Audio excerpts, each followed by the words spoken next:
Revista Veja destruiu toda a narrativa do golpe de 8 de janeiro. Matérias publicadas agora há pouco pela revista, inclusive com os prints que provam que Mauro Cid mentiu em sua delação. Mauro Cid estaria usando o perfil da esposa, a Gabriela, né, e nesse perfil ele estaria conversando com pessoas, onde ele conta como se deu toda essa narrativa do golpe e que ele mentiu, que não é aquilo que ele falou em depoimento. Vou trazer para você aqui, né, o Jeffrey Cicchini, que é um dos advogados que está envolvido nesse processo.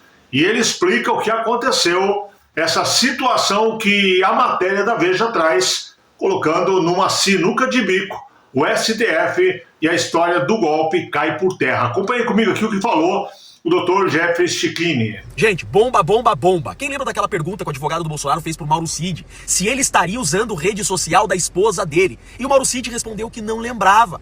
O advogado insistiu. Qual o nome da sua esposa? É Gabriela? O Mauro Cid respondeu, sim, minha esposa se chama Gabriela. Tá aí, ó. Tá aí a mensagem. Olha ali, gente. O mesmo filme. Já vimos isso uma vez nos áudios vazados pela Veja. A pergunta que o Cid respondeu. E aquele papo que o Alexandre de Moraes manda tudo meio que pronto? Aí o Mauro Cid respondeu. Ele já tem o objetivo dele.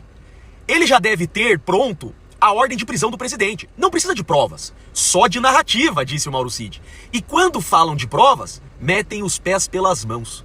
Como foi com o Felipe Martins, que não viajou para os Estados Unidos. Vejam isso, gente. Mensagens do Mauro Cid com alguém, não sabemos quem, ainda, dizendo que já está tudo pronto, inclusive o mandado de prisão do presidente. Vejam a grande armação. Que farsa ridícula, criminosa que é esse processo. Esse processo é um golpe. Esse processo sim é um golpe contra o Brasil, contra os brasileiros, contra a direita. Que absurdo. Mauro Cid foi coagido a confessar um crime que não existiu e acusar inocentes. Que coisa mais absurda. Tá aí muito bem explicado, né, pelo Dr. Cicchini, mostrando que a Veja desmontou e provou. Isso é prova. O print é uma prova. O Cid está conversando e dizendo, ó, foi assim, foi assado, e não é nada daquilo que ele falou em depoimento. Ou seja, está provado que ele mentiu no depoimento, a delação não tem valor, o processo é todo feito em cima da delação, e se a delação é fraudulenta, mentirosa, não tem como ter processo. Então a saída do STF é absolver todo mundo, ou assumir pro mundo que ele, STF, está inventando, né, esse golpe que não aconteceu. Quem falou não, na verdade postou um vídeo, não precisava nem falar, postou um vídeo ali com uma montagem que eu quero trazer para você, mostrando a capa da Veja e o que falou o ministro do STF, o Gilmar Mendes, a respeito de algo, segundo o Gilmar, que teria acontecido lá nas delações na época da Lava Jato. E o Gilmar Mendes fala daquela época. Mas se você lê o que a Veja diz hoje, vê o que está acontecendo, poderia dizer que é os dias de hoje. Deltan Dallagnol colocou o vídeo que eu reproduzo agora para você. Acompanhe comigo as falas do Gilmar Mendes. Repito, da época da Lava Jato. É de lá que ele está falando. Mas casa direitinho no que aconteceu agora. Acompanhe comigo. Porque as pessoas só eram soltas, Luiz Faquim, liberadas depois de confessarem. E fazer acordo de leniência. Isto é uma vergonha. E nós não podemos ter esse tipo de ônus. Coisa de pervertidos. Claramente se tratava de prática de tortura.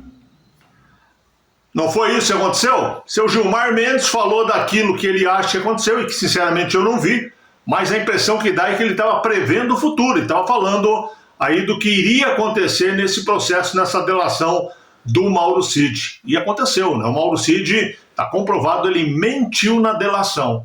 Ele conversando ali, achando que não teria risco, usando um perfil falso, ele conversa com as pessoas, os interlocutores dele, contando detalhes e, inclusive, deixando claro suas mentiras no STF, que se deram agora quando teve aí o depoimento do Cid e dos demais. Lembra, o doutor Cicchini falou disso, né? Mas lembra que um dos advogados bateu em cima dessa tecla, o perfil Gabriela R. Não tenho nada a ver com isso, tá? Mas Gabriela é o nome da sua esposa? É o nome da esposa. Eles já sabiam, mas já tinham na mão esses prints e agora eles se expõem aí para a mídia e para o mundo. Tá ficando claro, o STF só tem uma saída, que é anular tudo. Senão o mundo terá uma prova cabal do quanto o STF é parcial e o quanto esse processo é absurdo. Fazer o quê, né? A Veja voltou a ser Veja, e assim como acontecia lá na época da Lava Jato, joga uma bomba, mas é uma bomba boa para o pessoal do golpe. E é uma bomba horrível para o STF. Os acusados do golpe, inclusive aqueles que estão presos, serão beneficiados com isso. Agora, o povo do STF, que tentou inventar toda essa história, só eles viram o golpe, né? Me perdoe se alguém não concorda, mas só eles viram o golpe, e as pessoas que não têm a menor noção do que é o direito, que vem nos comentários muitas vezes falar, teve golpe sim. Tá, mas me diga por que teve golpe. Eu não sei, mas teve. Entendeu? Só essas pessoas e o STF que viram golpe. E agora cai por terra toda a narrativa. Quero saber de você, qual a tua impressão? O que você viu e o que você entendeu de tudo isso? Teve golpe ou não teve golpe? E o STF, como deve o STF, como você imagina que o STF vai se posicionar a partir de agora? Diz para mim aí nos comentários.